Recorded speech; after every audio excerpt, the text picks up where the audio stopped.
하나님 말씀 같이 보도록 하겠습니다. 요한복음 11장 25절로 27절. 예수께서 이르시되 나는 부활이요 생명이니 나를 믿는 자는 죽어도 살겠고 무릇 살아서 나를 믿는 자는 영원히 죽지 아니하리라. 이것을 내가 믿느냐? 이르되 주여 그러하이다. 주는 그리스도시요 세상에 오시는 하나님의 아들이신 줄 내가 믿나이다. 아멘. 자, 요한복음 11장 25절로 27절 본문의 말씀을 중심으로 믿음의 한계를 극복하라. 한 번만 같이 읽겠습니다. 시작. 네, 믿음의 한계를 극복하라. 여기서 믿음의 한계라고 하는 것은 큰 믿음, 강한 믿음을 가져서 모든 문제를 해결하자라는 그런 의미보다도 여기서 믿음의 한계는 가짜 믿음이 아니라 참 믿음을 말하는 겁니다. 어떤 상황에도 예수님을 떠날 수 없는 믿음, 어떤 상황에도 예수님을 신뢰할 수 있는 믿음. 우리 믿음의 한계, 정말 예수님을 신뢰할 수 있을까? 정말 끝까지 신앙생활을 할 수 있을까? 끝까지 내가 신앙생활을 해야 되나? 끝까지 내가 기도해야 되나? 끝까지 내가 이렇게 교회 생활을 해야 되나? 어떤 한계에 다다랐을 때 그 한계를 극복하는 믿음, 그게 참 믿음이죠. 그 참 믿음을 갖게 하시려는 그 예수님, 그 믿음의 또 소유자가 되시기를 축복합니다. 기도를 했지만, 여전히 기도를 하고 있지만 오히려 상황은 점점점 악화되는 것 같을 때, 그럴 때도 있죠. 기도하는데 응답 없고 기도하는데 오히려 처음보다 상황은 더 악화되어 있고, 그때 당황스럽죠. 뭔가 내 뜻대로 잘 안 될 때, 분명히 믿었는데 오히려 그 믿음이 나를 실망시킬 때, 믿다가 실망이 올 때, 그때가 참 믿음을 갖게 하는 때입니다. 무슨 말이냐면 참 믿음을 갖게 하는 것. 내가 아무리 기도하고 내가 하나님 앞에 늘 열심히 신앙생활을 해도 내가 원하는 문제가 해결이 안 될 때도 있어요. 오히려 때때로 기도하는데 상황이 악화될 때가 있습니다. 그렇다고 하나님의 문제는 아니죠. 거기까지 믿을 수 있나요? 그런 일이 있으시라는 건 아니고요. 그럴 때도 있잖아요. 자, 내가 원하는 대로 되지 않는데, 내가 기도하는 대로 응답이 안 되고 있는데, 뭔가 믿었는데 오히려 실망스러운 일을 당했을 때, 그때도 하나님은 옳다, 선하다라고 신뢰할 수 있는가? 그렇습니까? 아니, 내가 죽게 생겼다고, 그렇다고 내가 주님을 떠날 수는 없지. 이해가 됩니까? 내가 죽을 병이 걸렸다고, 그렇다고 내가 주님을 떠날 수는 없지.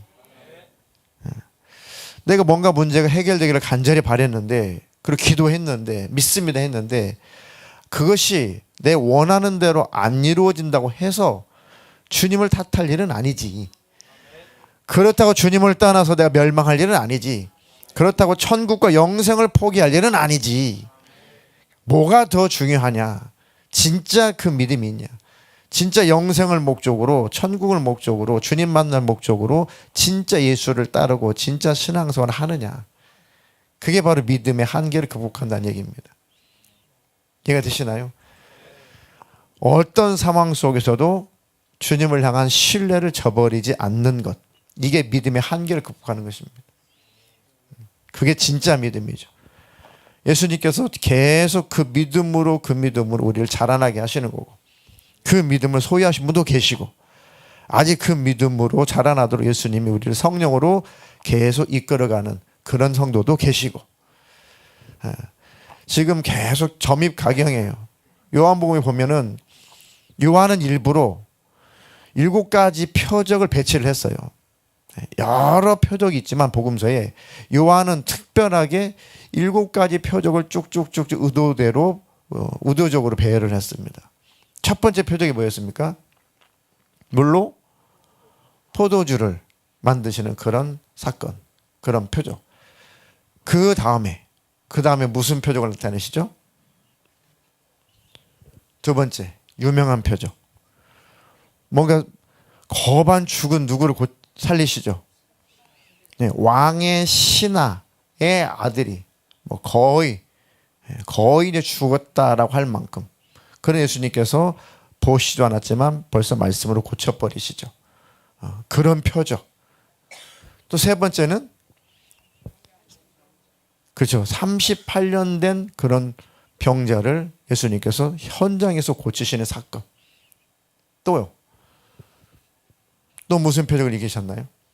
그리고 난 다음에 아주 유명한 표적이 있어요. 먹는 거. 네. 오병이어의 또 사건으로 표적을 나타내시죠. 그리고 나서 그 사건을 목격하고 예수님 원하시는 믿음을 갖기를 원했는데 대부분의 사람들이 그 믿음을 갖지 못하고 예수님을 따르는데 잘못된 믿음을 가지고 따라요. 잘못된 목적을 가지고 예수님을 따라요. 그죠? 예수님 피해버리시죠. 그리고 강을 건너가요. 바다를 건너갑니다. 어떻게 건너가셨어요? 예수님은? 그렇죠. 바다 위를 걸어서 물론 제자들이 있는 그 배에 타셨지만 바다 위를 걷는 그런 표적, 그런 사건을 나타내시고. 자, 그 다음에 여섯 번째가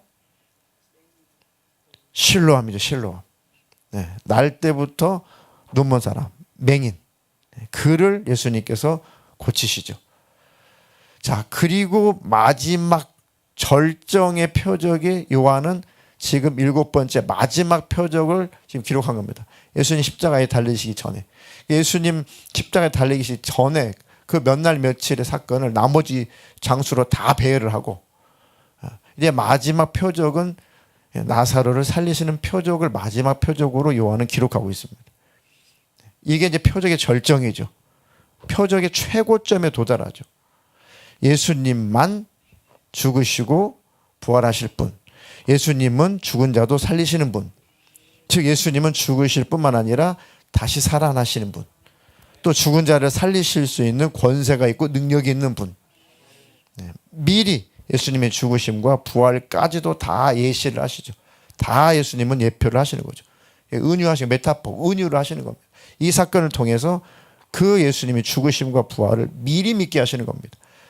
근데 진짜 예수님이 죽으실 뿐만 아니라 부활하신다고 하시더니 부활하셨구나. 부활을 목격한 다음에 아 진짜 예수님은 그 주님이시고 메시아시고 하나님 곧 하나님의 아들이시구나. 그래서 아주 믿음의 정점에 이르도록 요한은 일곱 번째 나사로를 예수님이 죽은 나사로를 살리신 사건을 마지막 표적으로 기록하고 있는 겁니다. 자, 쭉 의도적으로 일곱 가지 표적을 중요한 표적을 일곱 가지를 기록했는데 도대체 예수님은 이 표적을 통해서 무엇을 믿게 하시려고 하는 거예요? 이 표적의 목적은 뭡니까? 예수님을 믿게 하려고 하는 거죠. 진짜 믿음. 어떤 상황 속에서도 흔들리지 않는 이 믿음을 갖게 하시려고 하는 거죠. 어떤 상황에서도 이 믿음을 가지고 이 믿음을 지키고 이 믿음을 가지고 살게 하시려는 거죠. 그래서 마지막 나사로를 살리시는 그 과정을 통해서 진짜 믿음의 한계를 극복하게 하시는 겁니다. 네. 재밌어요. 예수님 하시는 일들이 보면 참 의도적으로 하시는데 참 재밌습니다. 자, 일단 27절 한 절만 다 같이 한번 읽어볼까요? 11장 27절 시작. 주여 그러하여다. 주는 그리스도시요 세상에 오시는 하나님의 아들이신 줄 내가 믿나이다. 올바른 고백이죠. 이 고백하기를 원하셨죠. 이것이 참 믿음이기를 원하시죠. 요 믿음이 흔들리지 않기를 원하신 거예요. 지금은 마르다가 온전한 믿음으로 고백한 건 아니지만 말은 옳아요. 근데 진짜 이것이 믿어지게 해주시려고 하는 거예요. 자기가 고백한 고백을 온전한 믿음으로 한 것은 아니지만 예수님은 네가 고백한 그 고백, 네가 믿고 있는 그 믿음을 완벽하게 해줄게. 진짜 믿음이라고 내가 인정하도록 그 믿음 갖게 해줄게. 그 사건을 자기 오빠를 살리시는 사건으로 쭉 연결시키는 거죠. 이해가 되시나요? 네. 자, 언제 읽어도 재밌는 사건, 흥미로운 사건, 참 은혜스러운 사건이죠. 나사로 살리신 사건. 네. 참 거기에 유난히도 예수님과 나사로, 마르다, 마리아 이 삼남매를 유난히도 예수님은 사랑했다라고 기록해요. 그런 구절이 많지 않거든요. 글이 많지 않아요. 그 참 각별한 관계인 것을 요한은 계속 부각을 시키죠. 심지어는 예수님이 나사렛 무덤 앞에 가서 펑펑 우시거든요. 막 울어 예수님이. 네. 자, 여하튼 이제 그 사랑하는 나사로가, 그 친구 나사로가 병이 들었다. 그 소식을 누가 전해줘요? 예수님께. 지금 이틀, 한 사흘, 한 3일 정도, 3일 정도 걸어야지만 도착할 수 있는 거리예요, 지금. 마리아, 마르다, 나사로가 있는 곳하고 예수님이 지금 갈릴리 쪽에 계셨죠. 그곳하고는 거리가 좀 있어요. 그러니까 부지런히 사람을 보내서 지금 마리아가 지금 인편으로 사람 편에 이 소식을 전하는 거예요. 뭐라고 예수님의 귀에 익숙하게 전해요? 주님이 사랑하시는 자. 그래서 예수님이 딱 알아듣죠. 내 사랑하는 나사로, 내 친구 나사로. 예수님 그토록 예수님이 친구처럼 예수님 그렇게 사랑하시는 내 오빠 나사로 죽을 병에 걸렸습니다. 곧 죽을 것 같습니다. 병들었습니다. 그건 뭐예요? 빨리 오셔서 고쳐주십시오. 예수님은 능히 그렇게 하실 수 있다는 걸 믿었죠. 그전에도 많은 표적을 봤으니 그러니까 믿음으로 예수님께 요청을 하는 거죠. 속뜻은 뭡니까? 적극적으로 빨리 오세요라는 표현은 없지만 애타는 거죠. 애절한 거죠. 오셔서 내 오빠를 좀 고쳐주셨으면 너무 좋겠습니다. 예수님은 하실 수 있습니다. 이것은 믿습니다. 의심하지 않습니다. 예수님만 오시면 우리 오빠는 일어난다. 우리 오빠는 병 고침 받는다. 네, 근데 예수님께서 의외의 대답을 하시죠. 자, 4절 한번 대독해 주실까요? 11장 4절. 예수께서 들으시고 이르시되 이 병은 죽을 병이 아니라 하나님의 영광을 이함이요 하나님의 아들이 이로 말미암아 영광을 받게 하려 함이라 하시더라. 안 죽어. 죽을 병 아니야. 그렇게 말씀하신 거잖아요. 그러면 이 소식을 전해준 사람이 돌아가서 그렇게 전했을 거 아니에요. 예수님이 그러시는데 당신 오빠 안 죽는데 죽을 병 아니래. 근데 지금 현실은 거반 죽어가고 있잖아요. 그러고 있다가 얼마 죽었으니까 진짜. 그러니까 어찌 보면 굉장히 냉정하게 들릴 수 있죠. 굉장히 섭섭할 수 있죠. 아유 뭘 그럴까 가지고 그러니까 안 죽어. 오히려 하나님의 영광을 위해서 또 하나님의 아들이 영광을 받을 일이야 그것은. 근데 거기까지는 이해 못했겠죠. 마리아도 마르다도. 애가 타는 거죠. 지금 급하죠. 너무 지금 마음이 급합니다. 한시가 급한 거죠. 거리가 하루 이틀 사흘 거리인데 그때 빨리 소식 듣고 오신다고 해도 오빠가 살아있을지 죽을지 모르는 상황인데 아유 그거 죽을 병 아니래. 걱정하지 말래. 과연 그때 마르다 마리아가 예수님은 참 믿음을 요구하시는 거죠. 야 진짜 예수님 정말 믿었는데 이럴 줄은 몰랐네. 진짜 그렇게 사랑하시고 우리도 사랑해드리고 예수님도 우리 사랑한다고 그러고 우리 집에 오시면 융숭하게 대접도 해드리고 그래서 다른 사람은 몰라도 관계상 예수님은 그러시지 않을 줄 알았는데 우리 가정은 우리 남매에게는 이렇게 안 하실 줄 알았는데 야 아무리 그곳에 오면 돌로 쳐 죽이려고 하니까 위험도 있겠지만 이해는 하지만 그래도 예수님 성품상 예수님의 그 사랑의 능력상 그렇다고 안 오실 분은 아닌데 언제는 죽는 게 두려우셔서 예수님 하실 일 안 하셨나? 그런 분은 아니신데 오만 가지 생각을 다 하지 않았을까요? 예수님은 느긋해요. 느긋합니다. 계속 예수님은 믿음을 자라나게 하시는 거죠. 우리도 분명히 예수님께서 해결하실 줄로 믿어요. 예수님이 해결하시면 될 일이에요. 그런데 아무리 기도해도 아무리 간구를 해도 전혀 기미가 안 보일 때 오히려 상황이 더 점점 악화되어 갈 때 어떠시겠냐는 거죠. 마리아 마르다의 한번 입장을 잘 한번 생각해. 우리가 그런 입장이라면 어찌하겠는가? 그 병으로 오빠가 죽었을 때 그 병 오빠가 죽었을 때 마리아하고 마르다가 예수님을 향해서 어떻게 예수님을 대할 것인가, 어떻게 예수님을 상대할 것인가. 됐고요. 됐습니다. 이제는 뭐 안 도와주셔도 돼요. 이제는 그냥 뭐 가실 길 가시고요. 앞으로 보시지 말죠 뭐. 여러분들은 절대 그렇지 않죠. 아니야, 그렇다고 영생을 주시는 그 예수님을 절대 멀리할 수 없다. 예수님이 은혜를 베푸시는 거고 자비를 베푸시는 거죠. 그리고 은혜와 자비를 받는 입장에서는 겸손해야죠. 예수님이 자비를 안 베풀어 주신다고 해도, 설령 안 고쳐 주신다고 해도 항의할 자격이 있나요? 우리에게 항의할 자격이 있어요?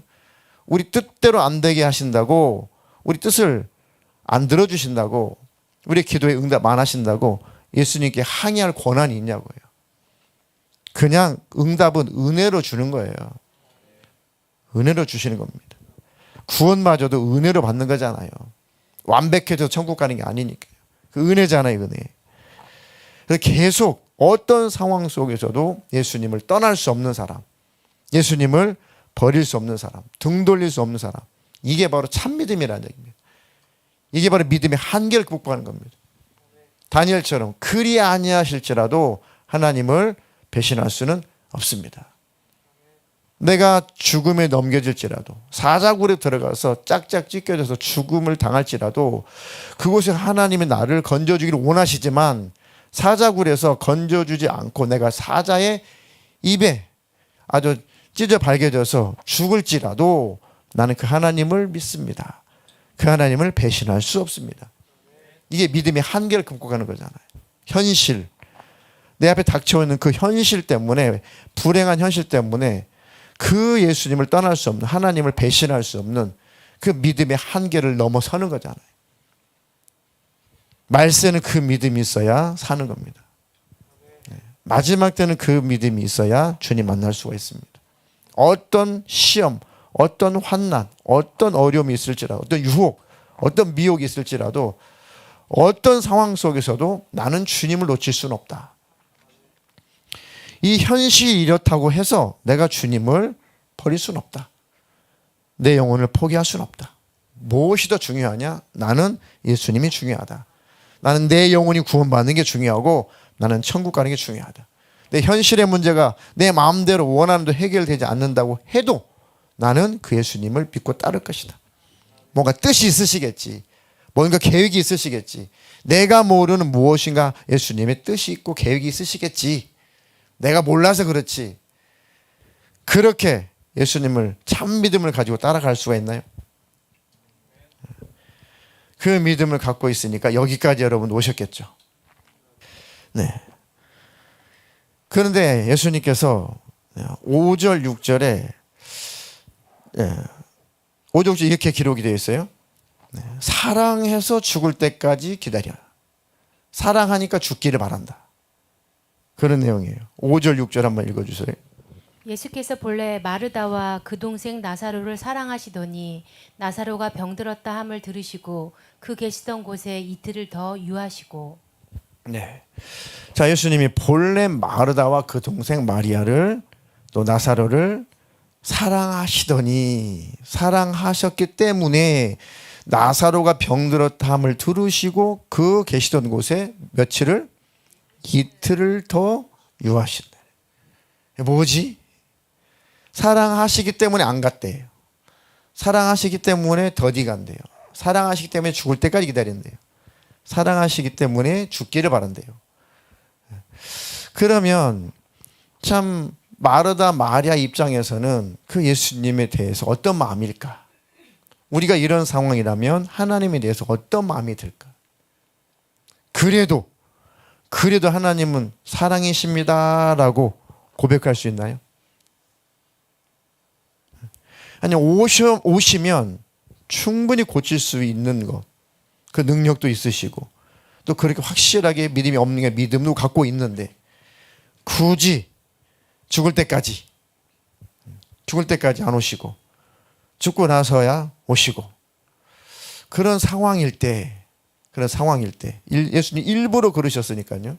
일부러 그러신다고 하실 때 우리가 만약 마르다 마리아 입장이라면 그 하나님을 어떻게 평가를 할까? 그 하나님을 우리는 하나님께 뭐라고 할까?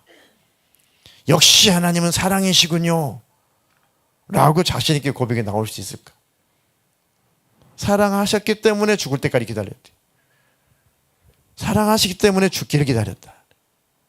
그러면 너무 현실적으로 맞질 않죠. 근데 지금 예수님은 너무 느긋해요. 예수님 너무 자신 있어요. 예수님 뭔가 계획이 있으시니까. 우리가 아무리 조급하고 우리가 아무리 다급하지만 하나님이 한번 해결하시려고 결정하셨으면 해결되는 거거든요.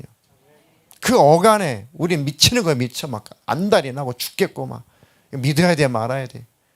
안 믿자니 그렇고 믿자니 너무 상황이 그렇고 그 갈등이 충분히 있을 만하죠. 우리 삶에도 우리 신앙생활 가운데서도 충분히 그런 일이 있을 수 있고 그런 일이 있죠. 그런데 그런 과정을 통해서 하나님께서 우리에게 진짜 믿음을 갖게 하시는 겁니다. 참 믿음을 갖게 하시는 겁니다. 그래 뭔가 사랑하시기 때문에 오빠가 죽을 때까지 기다리셨다고? 그게 사랑이시라고? 사랑하기 때문에 그러셨다고? 도무지 그 사랑이 이해 안 되지만 도무지 납득이 안 되지만 그게 예수님의 사랑의 방법이라고 하시니까 예수님 우리를 사랑하시는 것 감사합니다 할 만큼 참 믿음으로 자라가게 하시는 과정입니다. 안 되는 거 알아요. 근데 예수님은 그렇게 만드시려고 작정을 하고 계셨기 때문에 느긋하신 거예요. 결과를 알고 계시니까. 네. 우리가 지금 그 가운데서 신앙생활을 하고 있다는 거죠. 자, 또 보겠습니다. 드디어 7절, 8절 한번 읽어주세요. 그 후에 제자들에게 이르시되 유대로 다시 가자 하시니 제자들이 말하되 라삐여 방금도 유대인들이 돌로 치려 하였는데 또 그리러 가시려 하나이까. 네. 그러니까 죽기 싫어서 돌에 맞아 죽기 싫어서 안 가신 것도 아니라는 거예요 지금. 네. 아니 지금 안식일날 병자 고치고 안식일날 눈먼자 고치고 어떻게든지 궁지에 몰아가지고 이 율법사도 유대교 이 지도자들이 어떻게든지 예수님을 발목 잡아서 어떻게든지 죄를 씌워서 어떻게든지 잡아가고 죽이려고 하는 상황인데 그렇게 돌로 맞아 죽을 뻔해가지고 때가 아니시니까 지금 갈릴리 지역으로 지금 몇 날 며칠 오셨단 말이죠. 그런데 제자들이 볼 때 다시 죽으려고 돌에 맞아 죽으려고 유대 땅으로 그 예루살렘 있는 곳으로 또 가려고 하시는 겁니까? 그 뒤에 돌로 치려고 했는데 또 거기 가려고 하시는 겁니까? 네. 제자들은 지금 목숨의 위협이 오니까 지금 한계에 도달하는 거죠. 아직 제자들도 참 믿음에 이르기까지 주님을 쫓지는 못하고 있는 거죠. 물론 디도모라고 하는 도마라는 이름의 그 도마는 별명이에요. 별명인데 쌍둥이인데 쌍둥이. 그 도마만 야, 뭐 죽자. 우리도 가서 죽자. 예수님 돌에 맞아 죽는데 가서 우리도 죽자. 죽으면 어때? 저 도마의 성격도 나와요. 한번 옳다고 믿으면은 그냥 죽으면 불사하고 또 가는 또 성향이 있죠. 의심도 많지만 이게 믿어지면은 모든 것을 다 내어거는 또 내어 걸 수 있는 성향인 거죠. 도마가. 죽자, 가자. 물론 온전한 믿음은 아니지만 도마가. 자, 그러니까 예수님께서 아니 지금 내 친구 나사로가 지금 잠들어서 깨우러 가는 거야. 에? 아니 기껏 잠자는 나사로 깨우러 간다고요? 병들었다고 그랬는데 그러면 잠들었으면 다행이네요. 다행이네요. 죽은 게 아니라 잠들었으면 안 죽었네요. 그러면 낫겠네요. 그 얘기를 하는 거죠. 그러니까 예수님께서 아니 그 뜻이 아니야. 죽었다고. 죽었어. 잠잔다는 것은 죽었다는 얘기야. 설명을 해주는 거잖아요. 13절 14절 예수는 그의 죽음을 가리켜 말씀하신 것이나 그들은 잠들어 쉬는 것을 가리켜 말씀하신 줄 아느니라. 이에 예수께서 밝히 이르시되 나사로가 죽었느니라. 네. 밝히 이르시되 나사로가 죽었다. 제자들이 얼마나 놀랐을까요? 얼마나 또 이해가 안 됐을까요? 그러면 뻔히 죽을 병인 거 아셨으면서 왜 그러면 그때 소식 듣고 안 가셨지? 그때 가셨어도 시간상 거리상 살지 말지인데 왜 그러셨지? 아니면 왕의 신하의 아들도 눈에 보지도 않고 야, 네 아들이 살았다. 네 아들이 안 죽어. 네 아들이 살았어. 가봐. 말씀만 해도 되잖아요. 근데 그런 말씀도 안 하시고 내가 나사로 고쳤어. 가봐. 나사로 살아난다. 일어나. 너희들 도착하면 나사로 일어나 있을 거야. 말씀으로 고쳐도 되잖아요. 그런 내용이 전혀 없으시잖아요. 그래도 제자들도 예수님께서 진짜 믿음, 참 믿음을 갖게 하시려고 하는 거죠. 야, 이 상황에서 제자들은 예수님을 신뢰할 수 있을까? 아니, 이 양반이 이랬다 저랬다 하지. 도대체 뭔 뜻이 있는 거지? 또 돌에 맞아 죽을 것 같은데 또 가서 죽은 자를 또 왜 또 가서 어떻게 깨운다는 것이고 죽은 자를 또 목숨 걸고 가서 뭐 조문하러 가시는 건가? 워낙 사랑했기 때문에 그 자매들을 이 마르다 마리아를 좀 위로하러 가시는 건가? 별의별 생각이 다 들었겠죠. 예수님은 결론을 갖고 계시기 때문에 느긋하신 겁니다. 그냥 끌고 가는 겁니다. 뭘로? 믿음으로. 진짜 믿음으로 끌고 가시는 겁니다. 제자들도 마르다도 마리아도 진짜 믿음으로 도착할 수 있도록 끌고 가시는 거예요. 지금 영적으로. 자, 근데 또 이렇게 말씀하시죠. 또 이해 안 되시는 말씀을 하시는 거예요. 15절. 내가 거기 있지 아니한 것을 너희를 위하여 기뻐하노니 이는 너희로 믿게 하려 함이라. 그러나 그에게로 가자 하시니. 네. 자, 내가 거기 있지 아니한 것을 너희를 위하여 기뻐하노니 이는 너희로 뭐하게? 믿게 하려 함이라. 자, 그러나 그에게로 가자. 그에게로 가자. 가보자. 네. 거기 있지 않는 것이 너희 때문에다. 너희를 위해서 기뻐한다. 믿게 하려고 한다. 도대체 뭘 믿게 하시려고 하시는 건가? 계속 예수님은 믿음을 갖게 하시려고 한다는 거죠. 흥미진진하죠. 제자들의 입장이라면 도대체 무슨 믿음, 어떤 믿음, 뭘 믿게 궁금하겠죠. 자, 그런데 또 요한은 굳이 나사로가 죽은 지 며칠이 지났다라고 또 일부러 또 기록을 해요. 17절. 예수께서 와서 보시니 나사로가 무덤에 있은지 이미 나으리라. 네. 자, 그때 당시 유대인의 장례 문화가 3일 동안은 무덤 문을 닫지 않아요. 혹시라도 살아날까 봐. 한국도 3일장이 유래가 그렇잖아요. 혹시라도 깨어날까 봐. 그런 유래로 3일 후에 장례를 치르잖아요. 그런 이유도 있단 말이죠. 근데 그건 옛날 말이에요. 지금은 냉동고에다 넣어가지고 뭐 일어나도 못 일어나게 생겼어. 지금 냉동을 시켜버리니 뭐 이거 추워서 일어나겠어 이거. 일어나고 싶어도 못 일어나 지금. 과학이 발달해가지고 냉동고도 얼었는데 어떻게 일어나. 자, 여하튼 3일이 지나면 그때는 이제 변색이 된단 말이에요.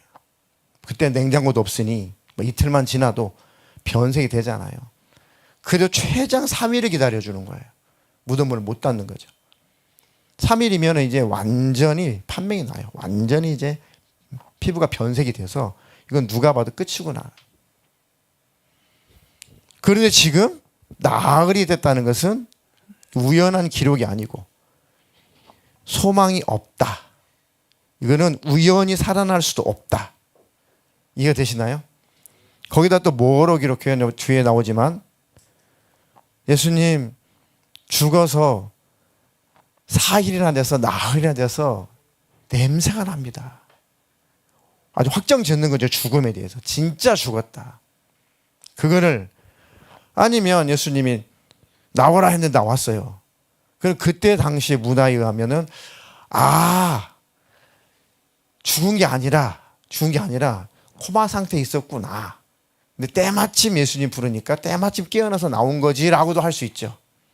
그럴 가능성은 전혀 없다고 요한은 못을 박은 거예요. 아니, 죽었다고.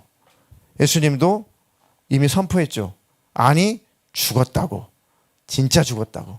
요한도 진짜 죽은 거라고. 자다 깬 게 아니라고. 이렇게 지금 설명하는 거죠. 왜요? 진짜 믿어야 되니까요. 진짜 믿음을 갖게 하셔야 되니까. 그러니까 완전히 죽어서 썩어서 냄새가 날 때까지 예수님은 안 가셨다는 얘기죠.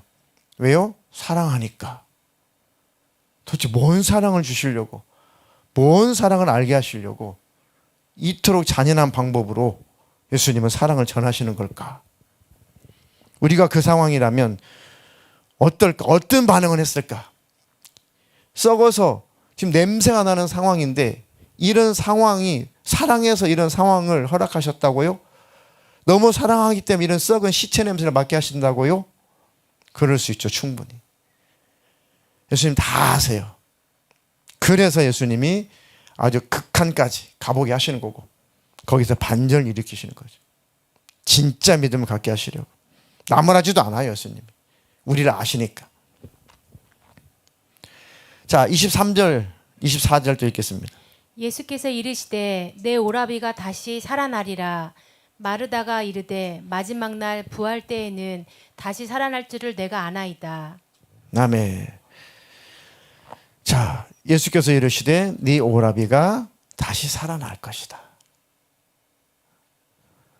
믿어질까요? 안 믿어질까요? 믿어질까요? 안 믿어질까요? 그죠? 어떻게 믿어져요? 그 상황이. 믿어질 수 있겠지만 여하튼 자, 마르다가 이르되 마지막 날 부활을 믿었으니까요. 마지막 날 부활 때에 다시 살아날 줄 아나이다라고 하는 것은 믿습니다와 동의어예요. 그것 정도는 믿습니다. 거기까지는 믿는데 지금 산다는 것은 납득할 수 없는데요. 네, 예수님 괜찮아요. 죽었지만 결국은 천국에서 다시 만날 거니까. 근데 제가 아쉽지만 예수님도 이해해 드릴 거고요. 예수님도 바쁘셨을 것이고 예수님도 사정이 있으셨을 것이고 예수님도 뭔가 상황상 그러셨을 것이고 또 내가 알지 못하는 예수님의 뭔가의 그런 계획과 생각이 있으셨겠죠. 잘 이해 안 되지만 괜찮습니다. 아쉽지만 이제 땅에서는 오빠를 볼 수 없지만 이제는 천국에서 다 같이 만날 수 있으니 그것만으로도 만족해야죠. 그래 반반이겠죠. 섭섭한 마음도 있고 아쉬운 마음도 있고 그래도 오빠가 예수님 믿고 죽었으니까 천국에서 또 만날 수 있으니까 그걸로 위로나 삼자. 그런 정도 수준이었겠죠. 지금 마르다 마리아는. 근데 예수님께서 오늘 처음에 대독한 25절, 27절 이렇게 말씀을 하시는 거죠. 25절, 27절까지. 예수께서 이르시되 나는 부활이요 생명이니 나를 믿는 자는 죽어도 살겠고 무릇 살아서 나를 믿는 자는 영원히 죽지 아니하리니 이것을 내가 믿느냐. 네, 27절. 이르되 주여 그러하에다 주는 그리스도시요 세상에 오시는 하나님의 아들이신 줄 내가 믿나이다. 아멘. 자, 나는 부활이요 생명이니 나를 믿는 자는 죽어도 살겠고 뭔 뜻일까요? 나는 부활을 주는 생명을 가지고 있는 주인이다. 부활시킬 수 있는 생명을 주는 나는 그런 주인이다. 그런 존재다. 그런 전능자다. 그래서 나를 믿는 자는 죽어도 산다. 또 살아서 나를 믿는 자는 영원히 죽지 않는다. 이게 무슨 뜻일까요? 예수님 무슨 말씀을 하시는 걸까요? 죽어도 살겠고 자, 예수님을 확실하게 믿는 믿음을 가지고 죽었다고 할지라도, 육체가 죽었다고 할지라도 그 영혼은 산 거다. 그 영혼은 살아나는 거다. 그 영혼은 영원히 사는 거다. 그 얘기예요. 네. 자, 그것을 예수님께서, 자, 육신이 죽은 게 아니야. 이해되세요? 육체가 죽었다고 죽은 게 아니야. 영혼이 살았으면 살아있는 거야. 아브라함의 하나님, 이삭의 하나님, 야곱의 하나님. 하나님은 산자의 하나님이래잖아요. 그들은 어디 있어요? 천국에 있잖아요. 그 산자와 약속을 했기 때문에, 지금도 살아있는 자와 약속했기 때문에 하나님은 그 산자와 약속을 지킨다는 얘기예요. 죽어 없어진 존재가 아니라 아브라함, 이삭, 야곱은 천국에서 나와 함께 있어. 내가 이들과 약속했어. 이들과 한 약속을 내가 너희 후손에게 지키는 거야. 산자와 약속하시는 거죠. 자, 이것처럼 몸이 죽었다고 죽은 게 아니야. 영혼이 죽어야 죽은 거지. 그래서 몸은 죽었지만 산 거야. 그러면 몸이라고 하는 것은 다시 생기를 불어넣으시면 되는 거예요. 몸은 다시 회복만 시키면 되는 거예요. 진짜 살리는 것은 영혼이니까요. 그러니까 육은 영생하지 못해. 육은 살아도 또 죽어. 진짜 사는 것은 영혼이야. 자, 살아서 나를 믿는 자는, 몸이 살아있을 때 예수를 믿는 자는 영혼이 죽지 않아. 이것도 영혼에 관한 문제예요. 육신이 죽었다고 죽은 게 아니다. 영혼이 살았으면 산 거다. 그래서 몸을 가지고 살았을 때 예수님을 만났다면, 예수님을 믿었다면 우리는 영원히 산다. 그 얘기죠. 네. 그러니까 육체의 죽음을 초월하는 믿음이 참 믿음이란 말이에요. 그래서 오빠가 죽었다고 실망하거나, 오빠를 죽었다고 예수님을 안 믿거나 떠나거나, 오빠 육체가 죽었다고 그 예수님을 더 이상 믿지 않거나 그러지 않는 거죠. 그러지 말아라. 진짜 믿음은 바로 네 영혼이 산다는 것을 믿는 게 믿음이다. 그것 때문에 내가 왔다, 그 얘기를 하시는 거예요. 그것 때문에 왔다. 네 영혼, 너희들의 영혼 살리려고 내가 온 거다. 근데 마르다는 말씀은 이해는 하지만 그렇다고 실제로 죽은 오빠가 살아난다까지는 기대 안 해요. 네, 예수님, 그렇습니다. 주님은 그리스도시고 세상에 오신 하나님의 아들이신 줄 내가 믿습니다. 진짜 이 믿음은 귀한 믿음이고, 정말 이 믿음을 갖도록 예수님 표적을 보여주신 거 맞아요. 이 고백을 하시도록 예수님 표적을 보여주신 거죠. 그럼 이 믿음을 가졌다면 너가 믿는 이 믿음, 내가 그리스도고 하나님의 아들, 내가 곧 하나님이라고 하는 것을, 네가 믿는 믿음을 진짜 믿어지게 해줄게. 봐라, 몸이 죽은 게 아니냐. 영혼이 살았으면 산 거다. 잘 봐라, 오빠의 영혼을 천국에 소출을 해버리죠. 오빠의 영혼을, 나사로의 영혼을 천국에 소출을 해요. 나사로야, 나와라. 천국에서 쉬고 있다가 나사로가 호출받고 땅으로 오죠. 그리고 그 육신은 살아나죠. 진짜 생명은 영혼에 있다는 얘기예요. 진짜 생명은 영혼에 있다는 얘기입니다. 그리고 난리가 나죠. 난리가 납니다. 그 살아난 나사로를 구경하려고 막 수많은 사람들이 몰립니다. 예수님도 보고, 죽었다 사는 나사로도 구경하고, 그러면 나사로가 간증을 하고, 나사로 때문에 많은 사람들이 예수를 믿게 되죠. 이제 뒤에 기록된 걸 보면, 그랬다고 바리새파, 대제사장, 유대교 지도자들이 더 이상 못 참아 빨리 죽여버리자.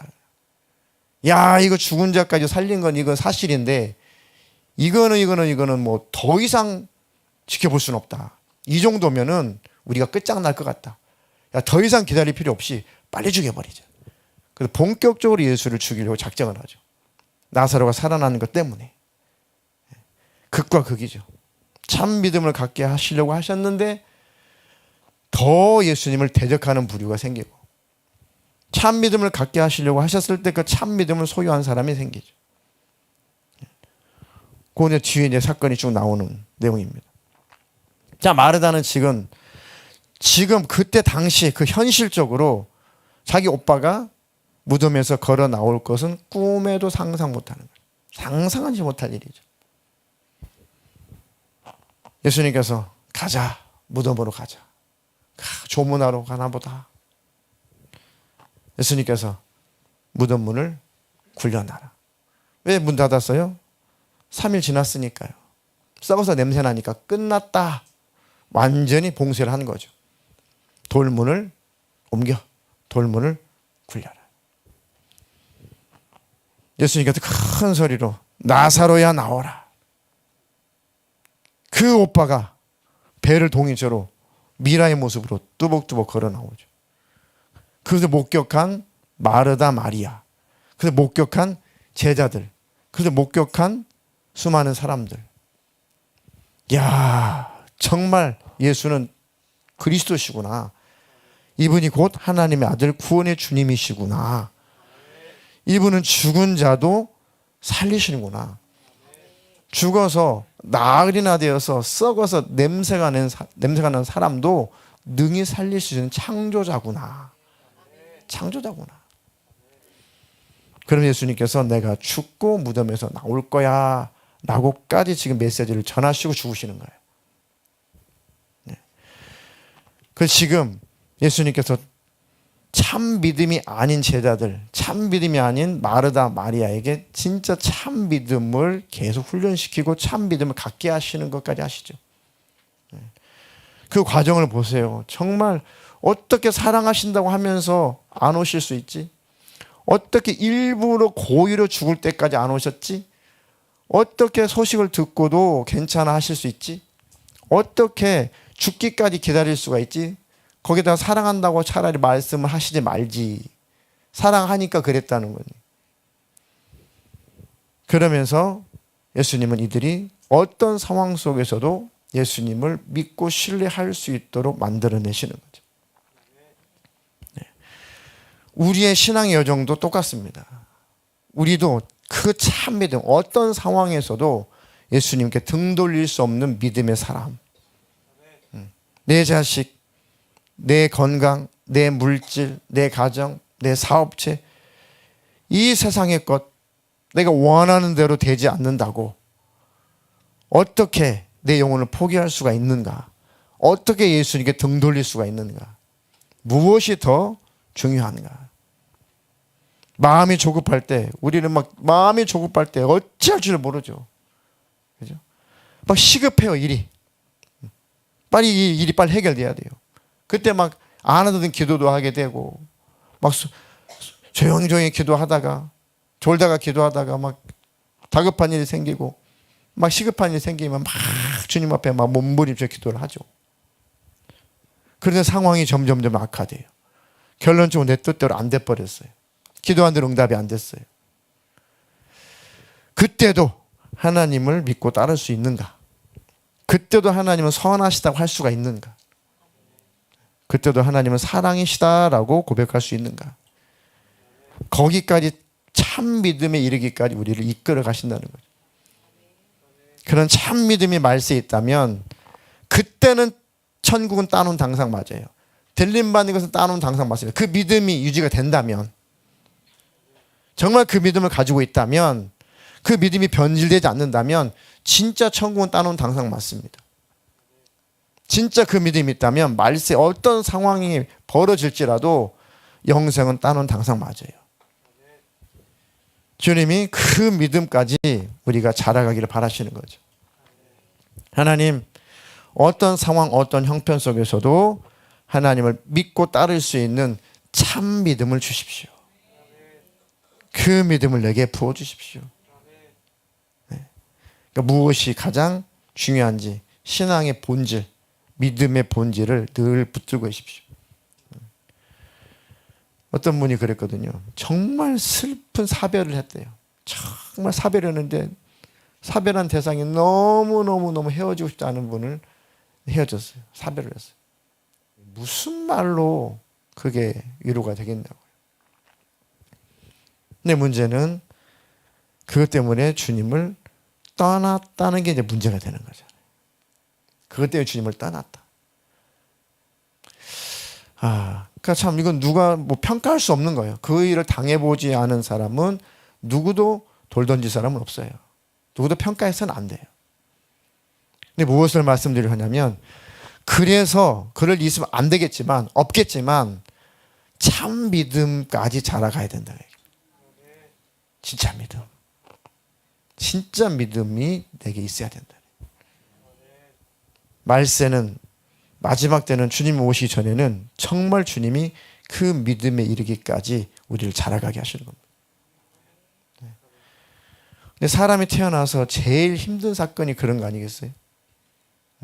그래도 결국은 일어서서 주님 앞에 가면 7번 넘어져도 8번 일어나면, 그렇죠? 불평, 불만, 원망, 내가 헛것 믿었나? 하나님 살아계시면 이럴 수 있나? 뭐 그러면 안 되겠지만 사람이가 그럴 수 있어요. 하지만 결론이 다시 하나님 앞에 간다면은 참 감사할 일인데 결국 8번 일어나서 주님 앞에 간다면은 참 다행인데 결국은 8번째 못 일어나면, 마지막 못 일어나고 영영 주님과 헤어진다면, 주님과 결별한다면 그 영혼은 멸망하는 거니까. 그럴 일이 여러분들에게는 없을 겁니다. 일생에 없기를 축복합니다. 네. 그러나 주님은 만약에 그런 일들이 허락된다고 할지라도 절대 주님을 등 돌릴 수 없는 참 믿음의 사람이 되기를 원하신다. 그렇게 끌고 가시는 겁니다. 하나님, 우리에게도 참 믿음을 주십시오. 믿음의 한계를 극복하게 해주십시오. 내 뜻대로 안 될 때도 주님을 신뢰하는 참 믿음의 소유자가 되게 해주십시오.